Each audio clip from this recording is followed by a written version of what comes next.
पिछले सेशन में हमने पढ़ा था एक्सेल के बारे में हल्का फुल्का, उसमें मैंने आप लोगों को बताया था कि कैसे क्या करते हैं। ठीक है, मैं आप लोगों को वो दिखा देता हूँ कैसे आप लोग, और किसी किसी का अगर मिस हो गया है तो कैसे क्या कवर कर सकते हो आप लोग। स्क्रीन मेरी शो हो रही है सबको?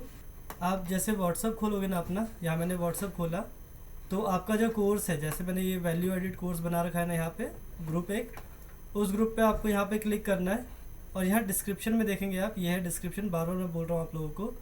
इससे मैंने शुरू से जितने अभी तक वीडियोस डाली हैं सबका लिंक यहाँ दे रखा है। अगर कोई सी वीडियो आपसे मिस होती है तो आप यहाँ से चेक कर सकते हो। वीडियो 1 का लिंक ये रहा, 2, 3, ठीक है। जो पहला डाउट क्लियरिंग सेशन हमने करा था, अगर वो किसी ने मिस किया तो वो यहाँ से देख सकता है। हम में से आप में से किसी भाइयों ने वो डाल के अपने यूट्यूब चैनल पर डाल दिया था, तो वहाँ से उसे एक्सेस कर सकते हो आप। फिर ऐसे देखिए 4th उसका है, पहला जो असेसमेंट मैंने अभी तक दिया था वो लिंक ये रहा, फिर 5वीं वीडियो, 6ठी वीडियो, 7वीं वीडियो, ठीक है। शुरू के 3 वीडियोस जो हैं, जैसे 1, 2 और 3, इसके बारे में हम बात कर चुके थे, जहाँ मैंने आप लोगों को बताया था सेल रेफरेंस क्या होता है, एब्सोल्यूट होता है, मिक्स होता है, रिलेटिव होता है। मैंने इसके बीच डिफरेंस भी बताया था, अगर पहली क्लास के हो तो जान पाएंगे। अब इसके बाद यहाँ से हम करते हैं कि बोर्ड मास का क्या होता है और डिफरेंस क्या है फार्मूला और फंक्शन के बीच, और हमारा, और इसे सही से एक्सप्लेन करूँगा फार्मूला और फंक्शन होता क्या क्या है। वाइट बोर्ड पे राइटिंग बहुत ख़राब होती है मेरी, ये पहले ही बोल चुका था। पिछली बार हमने बात करा था कि इसके थ्रू समझने की कोशिश करी थी हमने कि क्या होता है अगर हम डेटा को मैनेज करना चाहें। अगर ब्लैंक पेज रहेगा उसमें मैं नाम लिखना स्टार्ट करूँगा तो इस सीक्वेंस में नाम लिखता रहेगा, जो कि अगर हमारे पास डेटा होगा ज़्यादा तो उसमें काफ़ी दिक्कत होगी। फिर मैंने कहा था एक लाइन से डिवाइड कर लेते हैं कि एक पूरी लाइन में एक पर्सन का डेटा, तो भी यहाँ पे दिक्कत क्या था, अगर मैं लिखता था विकास कुमार झा और फिर अपना फ़ोन नंबर एक साथ, तो एक ही कंटिन्यूस में डेटा चलता रहेगा, समझ में नहीं आएगा। फिर इसके बाद हमने नेक्स्ट किया था कि इसका एक सॉल्यूशन क्या होता है, हम ऐसे डिवाइड कर सकते हैं, यहाँ पे विकास, यहाँ फ़ोन नंबर, यहाँ पे क्लास, यहाँ पे दुनियादारी, सब कुछ। लेकिन इससे भी क्या दिक्कत था कि विकास के नीचे यहाँ पे अगर कुछ मिक्सअप हो जाता तो समझ में नहीं आता। फिर हमने इसका एक सॉल्यूशन निकाला था कि क्यों ना कुछ ऐसा करा जाए, यहाँ पे एक चीज़ ड्रॉ करी जाए कि एक नॉर्मल सा ये लिया जाए और उसके बाद कुछ ऐसी लाइन ली जाए। मैं बस पिछली क्लास का थोड़ा सा रिकैप करा रहा हूँ और कुछ भी नहीं, जहाँ पे हम आराम से लिख सके, और डेटा सेग्रेगेट करने के लिए कुछ इस तरह की चीज़ें दोनों को मर्ज करी जाए, ये हमने करा था। तो अगले उसमें देखेंगे कि एक हमने ब्लैंक लिया, फिर हमने ये वाला लिया और फिर हमने इस वाली लाइन का लिया। तो जो इस वाली लाइन का उसको हम क्या बोल रहे थे, उसको हम रो बोल रहे थे, और जो ऐसे वर्टिकल लाइन का उसको हम क्या बोल रहे थे, उसको हम कॉलम बोल रहे थे। याद रहे कि रो जो है, क्योंकि ये लाइन जो होती है इसे हम हॉरिजॉन्टल लाइन बोलते हैं, और ये लाइन जो होती है उसको हम वर्टिकल लाइन बोलते हैं। वर्टिकल लाइन बराबर कॉलम, ठीक है, हॉरिजॉन्टल लाइन बराबर रो। एक सेकंड, कोई ना कोई आ रहे हैं तो मुझे ज्वाइन करने के लिए बार बार आना पड़ेगा। इसका मैंने ये आपको बताया था पिछली क्लास से। फिर हम क्या करते हैं कि एक हमारे पास 3 शेप है, एक ब्लैंक वाली, एक इस लाइन वाली, एक इस लाइन वाली, तीनों को जब मर्ज करते हैं तो कुछ इस तरीके का शेप बनता है। इसको बोलते हैं एक पूरी रेंज, या एक पूरा बोलते हैं टेबल, ठीक है, इसको हम बोलते हैं टेबल। टेबल के अंदर क्या था, टेबल के अंदर खास चीज़ क्या होती थी कि इसके अंदर कुछ ये लाइन जिसको हम कॉलम बोल रहे थे और कुछ ये लाइन जिसको हम रोज़ बोल रहे थे। तो हम नेक्स्ट में देखते हैं कि हमारे पास ये रोज़ है और ये कॉलम्स है। कॉलम्स को हम डिनोट करते हैं ऐसे ABCD से, कलर इसका एक चेंज कर लेता हूँ। ABCD से हम कॉलम को डिनोट करते हैं और 1, 2, 3 से हम रोज़ को डिनोट करते हैं। तो अगर मैं पूछता हूँ कि इस सेल का एड्रेस क्या है, मैंने पिछले बताया था, तो सेल का एड्रेस हमेशा क्या होता है, column name then row number, ठीक है। तो इसमें अगर मैं देखूँ कॉलम कौन सा है, कोई आप में से बताना चाहेगा इसमें कॉलम कौन सा है, या इसको छोड़ते हैं, मैं इसको पूछता हूँ ये कौन से कॉलम में है। कॉलम का नेम यहाँ लिखा होता है ABCD, कौन से कॉलम में है ये, और ये कौन से रो में है, 3 है। तो इसका सेल एड्रेस फिर क्या हो जाएगा, कॉलम का नेम और फिर रो का नंबर, ठीक है, D3। और सेम चीज़ ऐसे हम कॉलम, इसका हम नाम रखना पिछली क्लास में सीख गए थे। फिर मैं नेक्स्ट करता हूँ। यहाँ मैंने समझाया था कि अगर मान लो मैं सबसे पूछ रहा था, क्वेश्चन पूछ रहा था कि अगर मैं इसमें देखता तो इस सेल का एड्रेस क्या है, इस सेल का एड्रेस क्या है।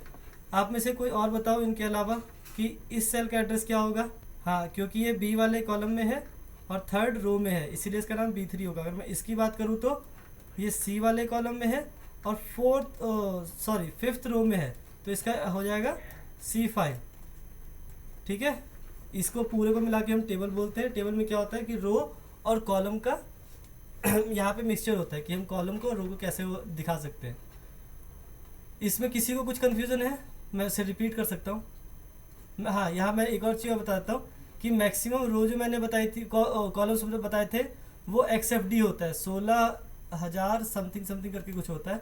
और अगर मैं रोज़ की बात करूँ कितने रोज़ होते हैं, तो रोज़ होते हैं 10,48,576, 10,48,576। ठीक है, अगेन मेरी राइटिंग काफ़ी गंदी है इस मामले में वाइट बोर्ड पे, तो इस पर थोड़ा सा ध्यान दीजिएगा। और इसके बाद मैंने आप लोगों को कॉन्सेप्ट समझाया था कि सेल क्या होता है। मैथ का एक कॉन्सेप्ट है कि अगर 4 पॉइंट हमारे कहीं भी होंगे, 4 पॉइंट किसी भी जगह पे होंगे, और अगर हम इन सब को एक सीक्वेंस में कनेक्ट करेंगे तो ये एक बॉक्स की फॉर्मेशन बनाता है। ठीक है, ये पूरा एक बॉक्स की फॉर्मेशन बनाएगा। सेम चीज़ ऐसे जब हम 2 वर्टिकल लाइन को और 2 हॉरिजॉन्टल लाइन को, जो कॉन्जिक्यूटिव मतलब लगातार है, जब इंटरसेक्ट कराएंगे तो यहाँ पे एक बॉक्स की फॉर्मेशन होगी। इसी बॉक्स को हम क्या बोलते हैं? सेल। और एक्सेल में हम यही बात करते हैं, मीन सबसे छोटी इकाई जिसके बाद ही सब कुछ बनता है। फिर नेक्स्ट हमने देखा था कि यहाँ पे ABCD हमने एक बनाया था, फिर हमने रोज लिखे थे। फिर मैं आप लोगों से क्वेश्चन पूछ रहा था कि इसको क्या बोलते हैं। अगर मैं यहाँ से लेके यहाँ तक हाईलाइट करता हूँ, ठीक है, जैसे ये पूरा बॉक्स जिसके अंदर मैंने क्रॉस का साइन लगा हुआ है, इसको क्या बोलेंगे? कोई भी आप में से बताना चाहेगा? ट्राई करो, गलत हुआ कोई दिक्कत नहीं। यहाँ से लेके जो यहाँ तक का एरिया है, चलो यहाँ तक का ले लेता हूँ मैं, यहाँ तक के एरिया को हम क्या बोलेंगे? क्योंकि इसमें एक से ज़्यादा सेल है, ठीक है, टोटल 6 सेल है, तो इसको हम बोलते हैं रेंज। क्या बोलते हैं इसको हम? इस रेंज का एड्रेस क्या होगा? जैसे सेल एड्रेस था ना, इस रेंज का एड्रेस क्या होगा? कोई भी बताना चाहेगा आप में से? B1 बिल्कुल,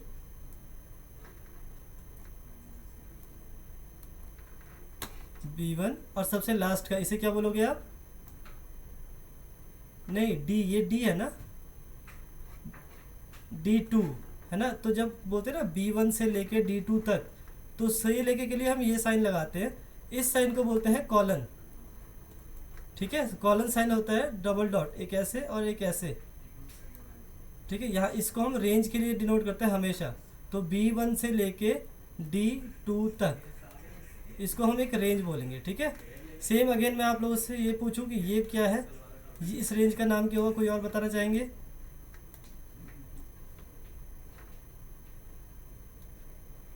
इस रेंज का जैसे अगर मैं इसको करता हूँ, हाईलाइट करता हूँ इससे, ये जो रेंज है, ये जो जिसे मैं हाईलाइट कर रहा हूँ, इस रेंज का क्या एड्रेस होगा? D3। उसके बाद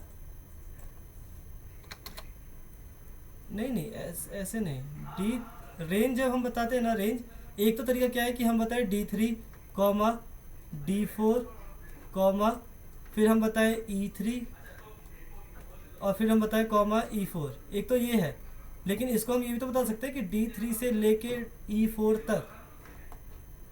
हाँ, इसे हम कैसे लिखेंगे? D3 फिर क्या? कॉलन, बहुत अच्छा, E4। ठीक है, तो जब हम लिखेंगे ये चीज़, रेंज की बात करेंगे, तो हमारा कॉलन का साइन यूज़ हो गया। समझ में आ गया सबको? ठीक, अब नेक्स्ट, ये ऑलरेडी हम पढ़ चुके थे। हमने बात करी थी कॉलम के बारे में, रो के बारे में, रेंज के बारे में, सेल के बारे में, सेल एड्रेस बताया था मैंने, शीट्स बताई थी। ठीक है, इसके बाद हमने एक डिस्कशन किया था फंक्शंस को लेके, कि अगर हमें फंक्शन लगाना हो यहाँ पे तो कैसे हम लगा सकते हैं। फंक्शन में एक हो सकता है, जैसे आप लोग से ही पूछता हूँ मैं, एग्जाम्पल मैं यहाँ लिखता हूँ 1 2 3, ठीक है, और मुझे यहाँ पे सबका सम चाहिए। ठीक है, मुझे सारा जोड़ के चाहिए, तो क्या इसका लगेगा? कैसे निकाल सकते हैं? अच्छा, इज इक्वल टू सम, हाँ, E1, बहुत अच्छा, ठीक है, कॉलन E3, परफेक्ट। अगर देखिए, अगर इसी की जगह अगर मैं ये लिखता हूँ, कोई और बताना मुझे कि E1,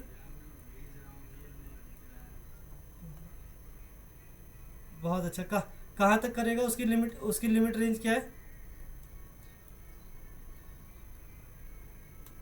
नहीं, उसकी लिमिटेशन क्या है? उसकी लिमिटेशन क्या है? कमी क्या है? हाँ,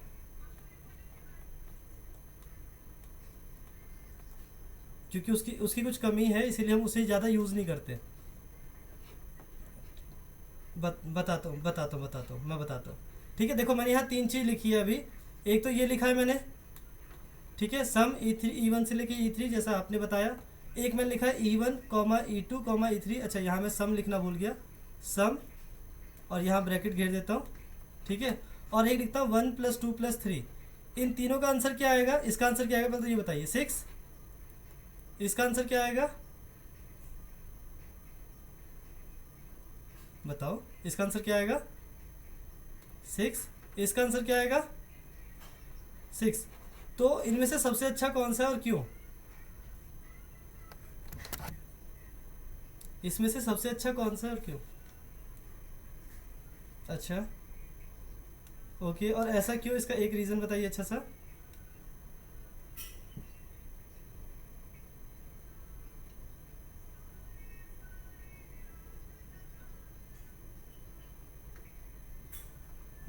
बस ये चीज़ है, आप काफ़ी सही बता रहे हो कि इसमें लेंदी है, थोड़ा प्रोसेस लेंदी है।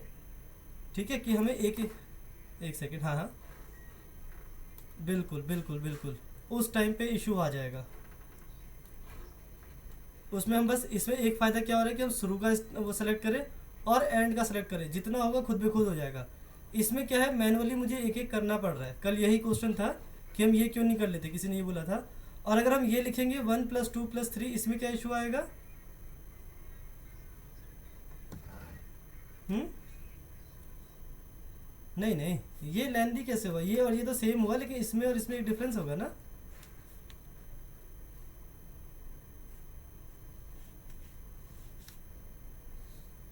हम्म,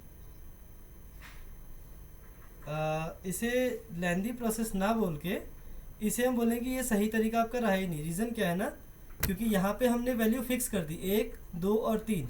अगर यहाँ पे मैं इसको हटा के, इसको 3 को हटा के अगर मैं यहाँ 4 लिखूँगा, ठीक है, यहाँ अगर मैं 4 लिखूँगा तो ये फंक्शन काम ही नहीं करेगा। ये आंसर हमें क्या देगा? 1, 2 और 3। अगर मैं इसको काट के यहाँ पे 8 लिख देता हूँ तो आना क्या चाहिए? 1 + 2 3 और 8 3 11। आंसर तो ये आना चाहिए था, लेकिन इससे आंसर हमेशा क्या आएगा? 1, 2 और 3 का एडिशन 6। तो ये तरीका वन टाइम, जी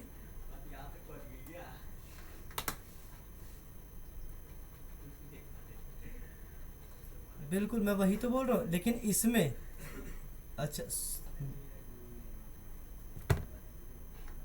इसमें क्या है, ठीक है, मैं इस वाले में और इसमें डिफरेंस पूछ रहा हूँ, इन दोनों में। इसमें दोनों जबकि ऑलमोस्ट सेम है। देखिए 6 आंसर आ रहा है, 6 आंसर आ रहा है। अगर इसे मैं 8 लिख देता हूँ तो इसमें ऑलरेडी खुद ब खुद 8 इसे कंसिडर कर लेगा, लेकिन इसको ये कंसिडर नहीं करेगा। अच्छा ठीक है, तो शायद मैंने सुना नहीं होगा या मैंने अवॉइड कर दिया होगा। हाँ, लेकिन अगर हम बात करें कि प्रायोरिटाइज करें कि कौन सा सबसे अच्छा है, फिर कौन सा अच्छा, फिर कौन सा अच्छा, तो एक तरीका ये है जो सबसे अच्छा है।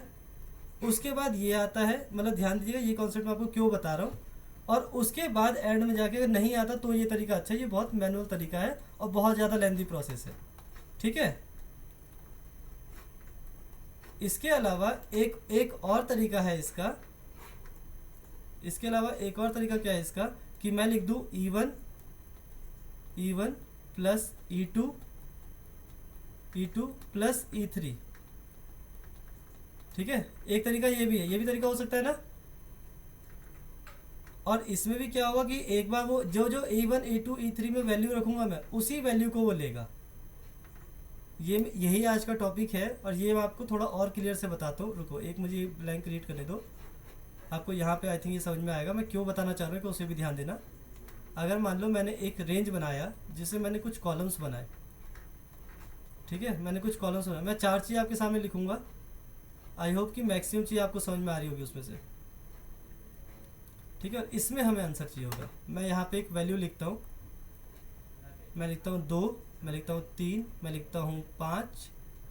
ठीक है, यहाँ मुझे चलो इसका, यहाँ मैं लिखता हूँ 1। मुझे यहाँ पे इसका सम चाहिए।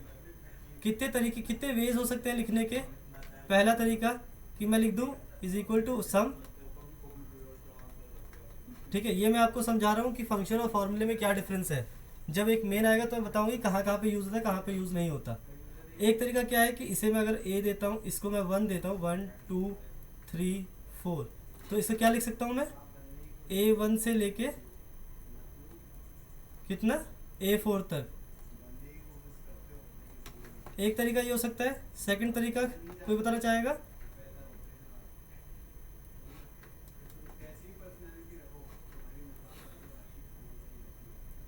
हाँ, एक चीज़ हमें याद रखना है बस, जब भी हम कुछ कैलकुलेशन करते हैं पहले हमें इज इक्वल टू का साइन लगाना है, ठीक है। एक तरीका हो सकता है जैसा आप बता रहे A1 plus A2 plus A3 plus A4। और क्या तरीका हो सकता है? और एक बार कोई तरीका बताना चाहेंगे आप में से? बोलते रहो जल्दी।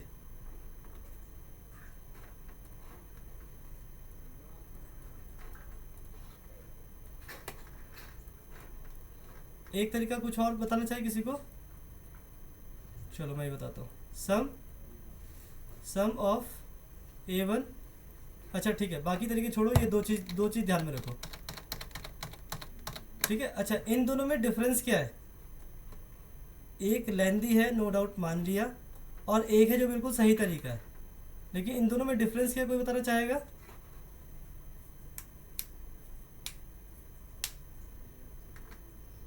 बताइए। ठीक है, आपने ये वाला देखा, बहुत अच्छा। और इसके अलावा एक मेन चीज़ है इसके अंदर, अगर आप लोग गौर करें तो पहले वाले में मैंने यूज़ किया है सम, SUM, और सेकंड वाले में मैंने यूज़ किया है इसकी जगह प्लस का साइन, ठीक है। तो मतलब सम एक एक्सेल का फंक्शन है जिसके अंदर ऑलरेडी पता है इसे कि अगर मैं A1 से लेके एंड का कुछ भी लिखता हूँ A4 तक, तो इसकी बीच की सारी वैल्यू को वो जोड़ना स्टार्ट करेगा। ये ऑटोमेटिकली इन्होंने बना रखा है सम के नाम से, फंक्शन के नाम से। जबकि इसमें क्या है, मुझे मैनुअली करना पड़ रहा है A1, फिर उसके बाद प्लस A2 प्लस A3, मुझे मैनुअली करना पड़ रहा है ना। तो जिसमें आपको मैनुअली करना पड़ता है उसे हम बोलते हैं फॉर्मूला, और जिसके अंदर हमें ऑलरेडी एक दिया गया होता है कि हमें मैनुअली प्लस प्लस नहीं करना, हमें बस एक 3 वर्ड का हमें कुछ लिखना है, जितने भी उसका होता है, इसको हम बोलते हैं फंक्शन। समझ में आया किसी को ये चीज़?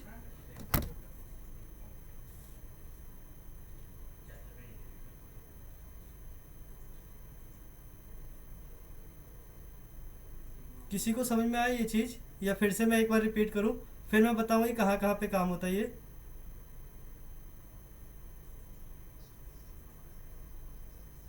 हाँ,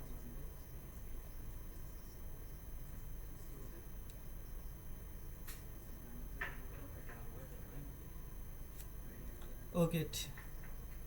फॉर्मूला और फंक्शन जो है ना, उन दोनों में एक छोटा सा डिफरेंस होता है, और डिफरेंस यही है जो मैंने आपको बताया, ठीक है। कि एक होता है मैनुअली जिस पे काम होता है, मैनुअली आप ये देख पा रहे हैं A1 A2 A3, और एक देख पा रहे हैं इसके लिए प्री डिफाइन कुछ चीज़ें हैं जिसमें प्लस ना लगाना पड़े, तो इसको हम फंक्शन बोलते हैं, सॉरी इसको हम फॉर्मूला बोलते हैं, और इसको हम फंक्शन बोलते हैं।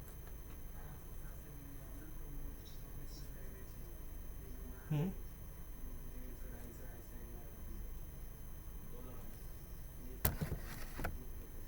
फॉर्मूले का नहीं, एक्सेल में क्या है कि दो टर्म्स हैं एक्सेल में, एक फंक्शन और फॉर्मूला। अभी क्योंकि आपने सम का देखा है तो आपको लग रहा है कि सम SUM लिखना बहुत इजी है, ठीक है, instead of plus plus plus करना, या सॉरी प्लस प्लस करना इजी है, सम याद करना हैवी है। आगे मैं आपको इसका यूज़ बताऊंगा कहाँ एग्जैक्ट यूज़ होता है, लेकिन अभी के लिए याद रखिए कि एक्सेल में सम फंक्शन और फॉर्मूला दो अलग चीज़ होती है। फंक्शन वो होता है जो ऑलरेडी प्री डिफाइन होता है, जिसमें हमें मैनुअली काम नहीं करवाना होता। जैसे कि हमें बताना नहीं है कि A1 को जोड़ो, फिर A2 को जोड़ो, फिर A3 को जोड़ो, फिर A4 को जोड़ो। उस जोड़ने के हिसाब से हमने जोड़ना वाला कॉमन ले लिया। जैसा अगर मैं कहूँ कि वो कैसे बनता है, तो इसने A1, फिर देखा कि यहाँ पे A2, फिर से देखा कि A3, और इसने देखा A4, ठीक है। और यहाँ इसने कॉमन क्या ले लिया, इसने लिया प्लस। जबकि प्लस क्या है, प्लस को हम सम इस फंक्शन के नाम से जानते हैं, इसीलिए ये एक फंक्शन कहलाता है, जबकि ये पूरा एक फॉर्मूला कहलाता है। एक्सेल में ठीक उल्टा है। एक्सेल में अगर आपको फंक्शन पता है तो काम आप जल्दी कर पाएंगे, अगर आपको फंक्शन नहीं पता तो काम आप थोड़ा डिले कर पाएंगे, थोड़ा लेट होगा। समझे?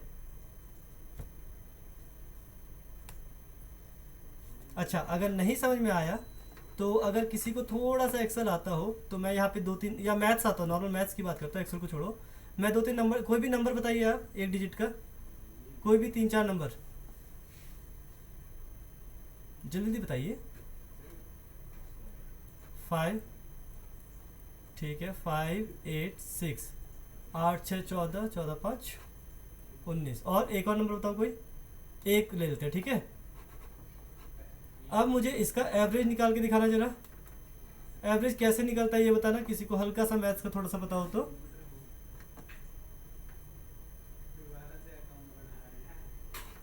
एवरेज कैसे निकालते हैं? अच्छा, एवरेज को हिंदी में बोलते हैं औसत। सा कह सकते हैं, औसत। औसत, किसी को औसत निकालना पता है कैसे निकालते हैं? इसके लिए क्या होता है, जितने नंबर दिए गए हैं सारे नंबर को जोड़िए, और उसके बाद जितने नंबर हैं ये उतने से आप डिवाइड कर दीजिए, ठीक है। तो 8 6 14, 14 1 15 और 15 5 20, कितना हो गया? 20 डिवाइडेड बाय 4, इसका आंसर आएगा 5, ठीक है। ये होता है फॉर्मूला, ठीक है। जबकि एक्सेल में इसे हम कैसे निकालेंगे, अगर मान लीजिए ये दिया था हमारा A1 में एग्जाम्पल, ये था हमारा A2 में, ये था हमारा A3 में, और ये था हमारा A4 में, ठीक है। तो हम कैसे निकाल सकते हैं इसे, हम सीधा सीधा लिखेंगे is equal to AVERAGE, average, bracket open, A1 से लेके के लिए हम कॉलन लगाएंगे A4 तक, तो ये आंसर दे देगा हमें 5। अब बताइए कौन सा इजी है, ये करना इजी है या ये करना इजी है?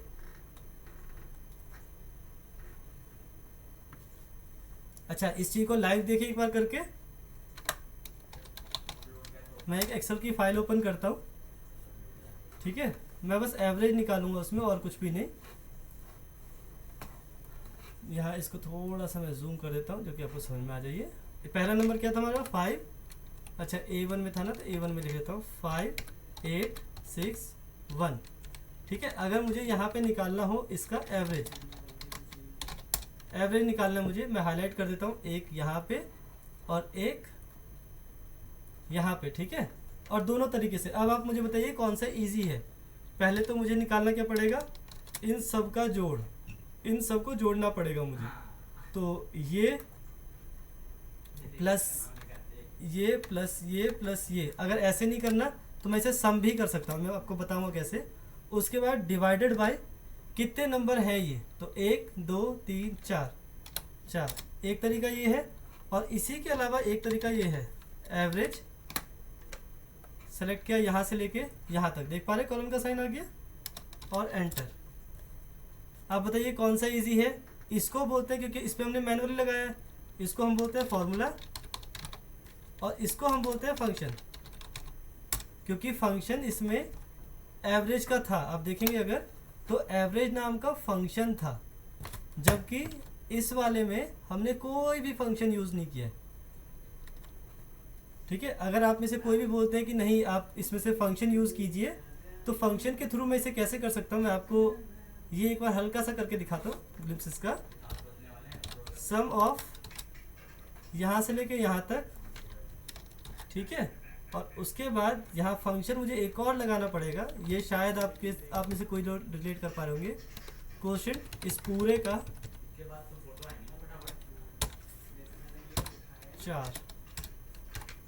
ये अभी मैं ये एक्सपेक्ट नहीं कर रहा कि आप लोग ये सीखे या ये आपको आता हो, ये मैं बस सिखाऊंगा आप लोगों को जब नेस्टेड फंक्शन बताऊंगा। लेकिन आप मुझे बस इतना बताइए कि इन तीनों में से, इन तीनों प्रोसेस में से इजी प्रोसेस कौन सा है, ये वाला या ये वाला? D3 वाला ना? हाँ, अच्छा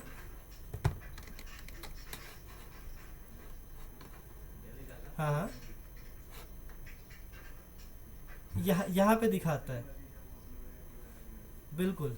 ये हमें एक सीट का ऑप्शन है ये, कि आपको यहाँ एवरेज काउंट सम दिखाता है। लेकिन अगर आपको ये रिपोर्ट किसी को भेजना हुआ तो आप मैनुअली बार बार सेलेक्ट करके यहाँ पे ऐसे 5 लिखेंगे, ठीक है, यहाँ 5 लिखेंगे। इससे अच्छा तो आप फंक्शन यूज़ कर लीजिए। तो आपको पता लगा इसमें इजी कौन सा है, फंक्शन यूज़ करना या फॉर्मूला यूज़ करना, ठीक है। तो इसीलिए इसमें मैं आपको यहाँ यही समझाना चाह रहा था कि फंक्शन इजी पड़ता है एज़ कम्पेयर टू कोई फार्मूला यूज़ करने की। और अभी तो ये बस एक शुरुआत था कि फार्मूला क्या छोटा मोटा चीज़, अगर आप इस चीज़ को परसेंटेज पे निकालेंगे या कुछ तो ऐसे जो पॉसिबल ही नहीं है फार्मूले से। जैसे अगर मैं आपको ये बोलता हूँ कि अगर 2 3 से बड़ा हो तो लिखा जाए यस, नहीं तो लिखा जाए नो। बताइए कौन सा फार्मूला लगाएंगे, एक ही, नहीं वो बस फंक्शन है, फार्मूला तो नहीं है ना पॉसिबल उसके लिए। हाँ हाँ, जबकि इफ़ जो है हमारा वो क्या है, वो एक फंक्शन है, फंक्शन है, ठीक है। समझ में आया आप लोगों को, फंक्शन फॉर्मूले में डिफरेंस समझ में आया थोड़ा सा। कुछ पूछना है किसी को भी, किसी भी कैंडिडेट को, तो प्लीज़ एक बार पूछिए। अच्छा, मैं इसके लिए सॉरी बोलता हूँ कि मैंने अचानक ही क्लास रखी। ये कुछ नहीं है कि इस क्लास में आना आपको कंपलसरी था, बस ये था कि अभी इस टाइम मैं थोड़ा सा फ्री था, मुझे लगा कि मैं ज़्यादा लेक्चर एक साथ डिलीवर ना कर दूँ, इसलिए थोड़ा सा आप लोग को समझाता हूँ ब्रीफ सा। तो जो नहीं आ पाए हैं उनकी भी कोई दिक्कत नहीं, और जो आए हैं उनके तो बेस्ट है। तो यहाँ तक सबको समझ में आया फंक्शन और फॉर्मूले में डिफरेंस क्या है।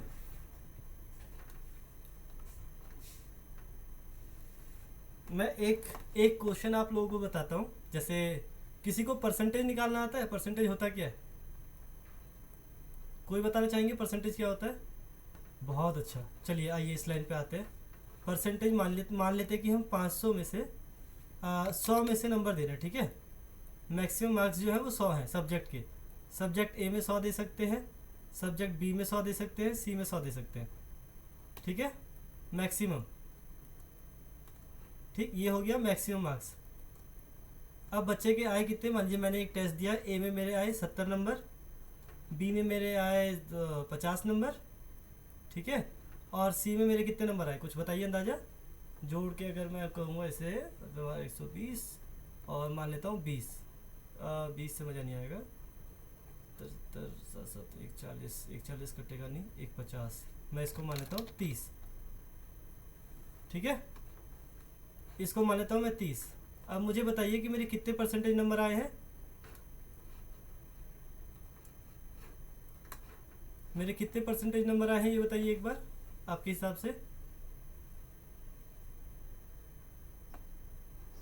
हाँ, मान लीजिए मेरे पास सब्जेक्ट है ए बी और सी, ठीक है। मैं हद से नंबर दे सकता हूँ 100 में से। 100 में से मेरे नंबर आए 70 50 और 30, ठीक है। तो मेरे कितने परसेंटेज नंबर आए, ये जो था ये टोटल था 300, ठीक है, बहुत अच्छा। एक बार निकाल के देखते हैं इसको हम मैथमेटिक कैलकुलेशन से। और ये है मेरा 7 5 12 120, और 120 और 30 150, ठीक है। तो मेरा 300 में से कितना नंबर आया, 150। तो ये तो साफ साफ दिख रहा है कि 50% नंबर है ना। लेकिन 50% हम निकालेंगे कैसे, इसे हम निकालेंगे कितना नंबर आया, ठीक है, और कितने में से आया जैसे आपने बताया, उसके बाद इनटू में 100, ऐसे करते हैं ना। एक 2 जीरो से 2 जीरो काट दिए, और 3 से काटा हमने 150 को, तो 3 पंजे 15 और उसका जीरो, तो मेरा 50% आंसर आ गया, यही है ना, ठीक। और इसका अगर मैं एवरेज निकालूंगा तो कितना आएगा, 70 प्लस 50, ध्यान से सुनिएगा, प्लस 30।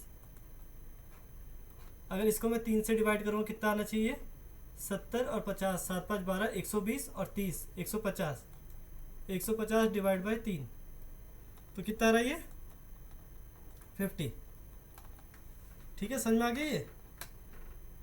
मैं एक क्वेश्चन पूछूंगा आप लोगों से, ये चीज़ गौर से देखिएगा। अगर ये किसी को समझ में नहीं आया तो अगला मैं एक और चीज़ बताता हूँ। सब्जेक्ट है मेरे पास फिर से ए बी सी, इसमें मैं नंबर दे सकता हूँ 100 में से, इसमें दे सकता हूँ 100 में से, और इसमें दे सकता हूँ 100 में से।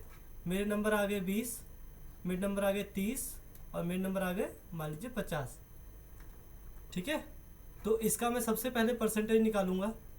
परसेंटेज क्या आएगा इसका, जितने नंबर आए तो 20 और 30 50 और 50 100, 100 नंबर आए, कितने में से आए, 300 में से आए, उसका इंटू में 100, ऐसे निकालते ना परसेंटेज।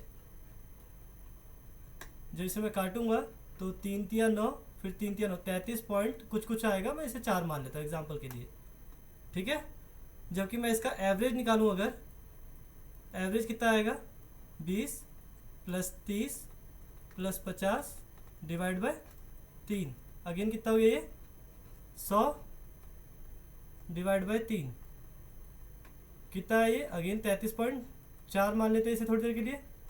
तो हर बार अगर मेरा परसेंटेज और एवरेज सेम आ रहा है तो दोनों में डिफरेंस क्या है, परसेंटेज, पहला परसेंटेज बराबर होता है एवरेज के, कह सकते हैं हम हमेशा। कोई भी आप में से। फिर दोस्त जी आप थोड़ा सा लेट आए, मतलब मैंने सबको वही बताया था, ये क्लास मतलब अभी मैं फ्री था तो मैंने इसीलिए स्टार्ट किया था, कोई कंपलसरी नहीं था अभी क्लास अटेंड करना, मैं ये सारी चीज़ें फिर से पढ़ाऊँगा, ठीक है। जब एक सेशन लूँगा ना मैं पूरा, जब मैं एक दिन का टाइम दूंगा तो मैं फिर से पढ़ाऊँगा। मुझे लगा कि बस मैं ज़्यादा लेक्चर डिलीवर कर रहा हूँ, थोड़ा आप लोगों को समझा भी दूँ उस बारे में। ग्रुप में काफ़ी कुछ चल रहा था, मैंने कहा ये चीज़ें बाद में देखेंगे, इसलिए मैंने ग्रुप को साइलेंट कर दिया फिलहाल। अभी जो मैंने क्वेश्चन पूछा कोई बताइए, क्या हमेशा परसेंटेज जो है बराबर होता है एवरेज के? क्योंकि हमने दो कंडीशन, एक हमने ये वाला एग्जांपल देखा और ये हमने एक एग्जांपल ये देखा, दोनों में एवरेज जो था वो परसेंटेज के बराबर ही आ रहा था। इसमें अगर एवरेज देखें तो एवरेज कितना आ रहा था, 50, और परसेंटेज कितना आ रहा था, 50। यहाँ पे अगर हम देख रहे थे तो एवरेज कितना आ रहा था, 33 पॉइंट समथिंग, 3.4 ले लेते, और अगेन परसेंटेज कितना आ रहा था, 33.4। कोई बताना चाहेंगे कि परसेंटेज एवरेज में डिफरेंस होता है या सेम होता है? बताओ, गलती बताओ, थोड़ा ओपिनियन तो दो। गलत ओपिनियन दोगे तभी तो फिर थोड़ा सही बता पाऊंगा मैं।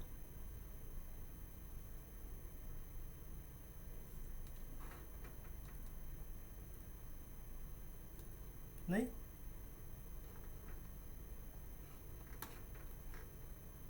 कोई भी अंदाजा नहीं किसी को, कोई थोड़ा बहुत अंदाजा लगाना चाहे?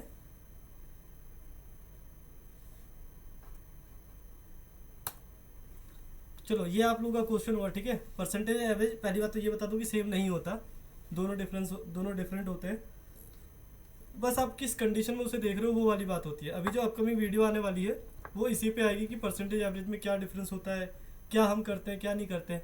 आज का और अभी जो हमने बेसिक बात करी वो बात था हमारा कि फंक्शन और फॉर्मूला क्या होता है, जो मैंने अभी आप लोग को बताया।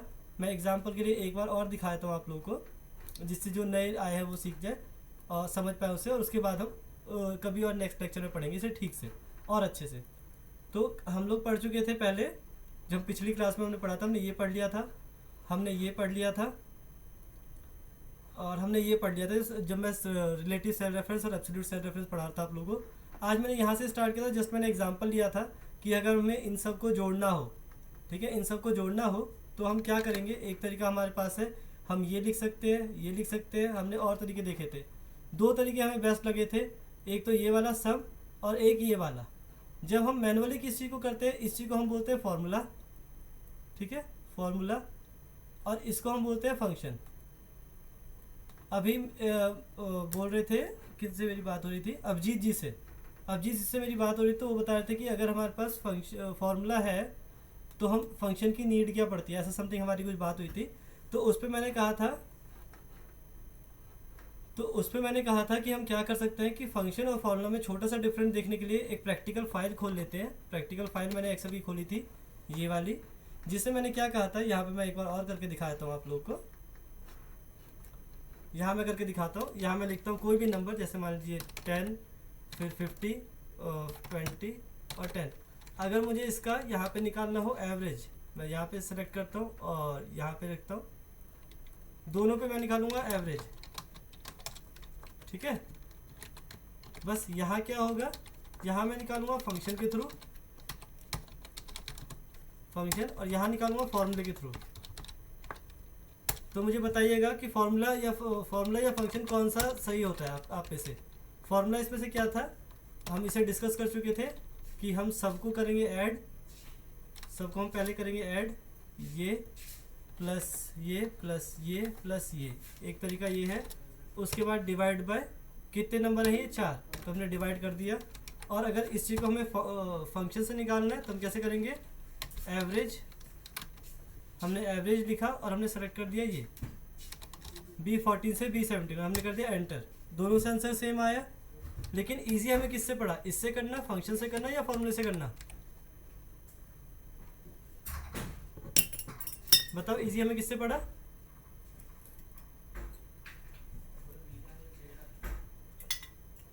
फंक्शन से करना। फंक्शन ने करा क्या वैसे, फंक्शन ने दो चीज रिप्लेस करती, एक तो मेरा प्लस का साइन और दूसरा डिवाइड, ठीक है, एक तो मेरा प्लस का साइन और दूसरा मेरा डिवाइड, इन दोनों को रिप्लेस कर दिया।